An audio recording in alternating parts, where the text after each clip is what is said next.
guys, and welcome back to Belle's Books. So today I just thought I would sit down and have a little chat with you about getting organised and getting motivated for school and university in 2020, even in the middle of the coronavirus, when sometimes motivation just doesn't feel plausible. September is usually the time of year when students like me and you feel most motivated. I think for working adults, that's usually January, you set your New Year's resolutions, but I know for me, I always get most motivated and excited for studying and learning in September. Thinking about what new stationery you're gonna buy, you're kind of bored after a summer where you haven't really learned anything and you're looking forward to getting back to school or university and doing some reading and studying. Wouldn't it be great to feel like that all the time? Imagine how much you would get done. It's just not plausible, but I do have some tips for you about how we can channel that positive energy into actually getting stuff done. The first way that we can do this is setting goals. And this is more than just setting wishes. Like, I want to learn to speak German. Like, that is a goal, sure, but I'm talking about really specific goals. So let's start off with the biggest type of goal. That would be a semester or a term goal. Like, what do we want to get done in this term of school? So that might be like 10 or 12 weeks and you want to accomplish something. You might want to write your personal statement, you might want to read a certain number of books, you might want to study for a certain number of hours, you might want to memorize something, you might want to learn something.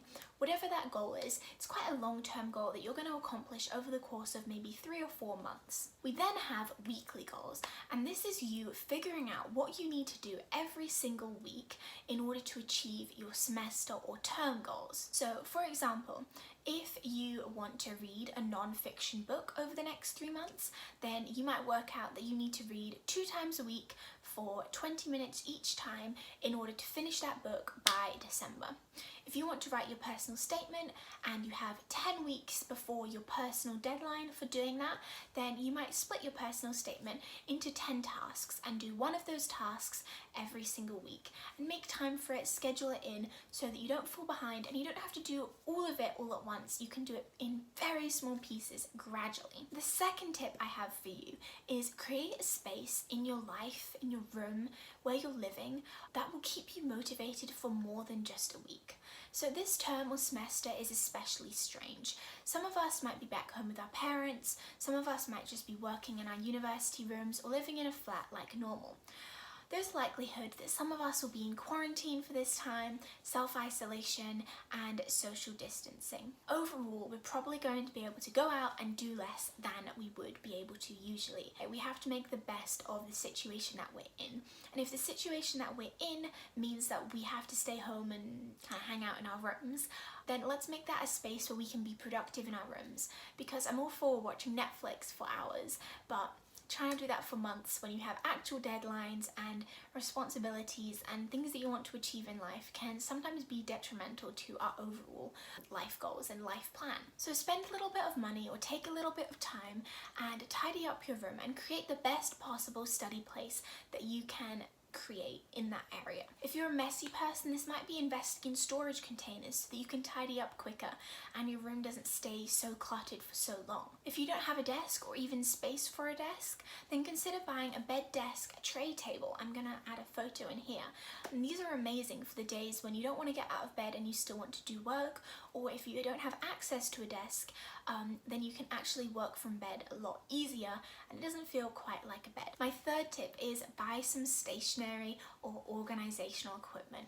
This is such a classic, and I'm sure some people think it's such a waste of money to buy new stationery every year, but honestly, it gets me so motivated to have a new notebook, to have some cute new pens from Muji, all that stuff. When I have new pens and kind of new notebooks, I'm generally more able to keep my notes organized and pretty from the start of term. Have you heard the saying, begin as you mean to go on? I think that starting off as we mean to go on, which is with amazingly beautiful organized notes, is such a great way to start the school year, because it means that even on the days when we're slipping, when it's getting to a holiday and we don't feel like putting in as much effort, we're kind of slipping into like average note taking, rather than starting the year with average note taking and kind of slipping into terrible note taking. You go from like good to average and then you can work your way back up to good again. And the final tip I have is start doing some reading for your course if you're at university, or your classes if you're in school.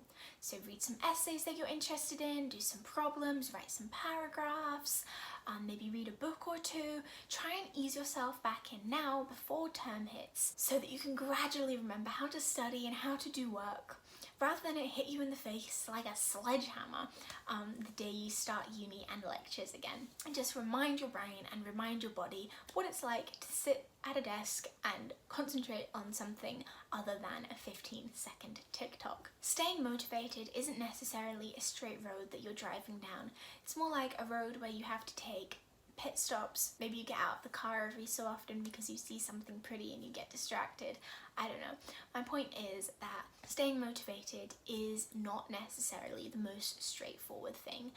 So if you have tools and techniques in place to get motivated when you kind of take that break, you take that pit stop, you stop and smell some flowers, then you will be able to get back on track afterwards, rather than sit at the side of the road for far too long wondering if you're ever going to remember how to drive a car. I don't know if that metaphor made sense. I'm a big fan of an analogy, but I'm not sure if I really nailed it with that one. But anyways, have a great day, and thank you so much for watching this video. I hope it helps you, and I hope you have a great school year. Bye!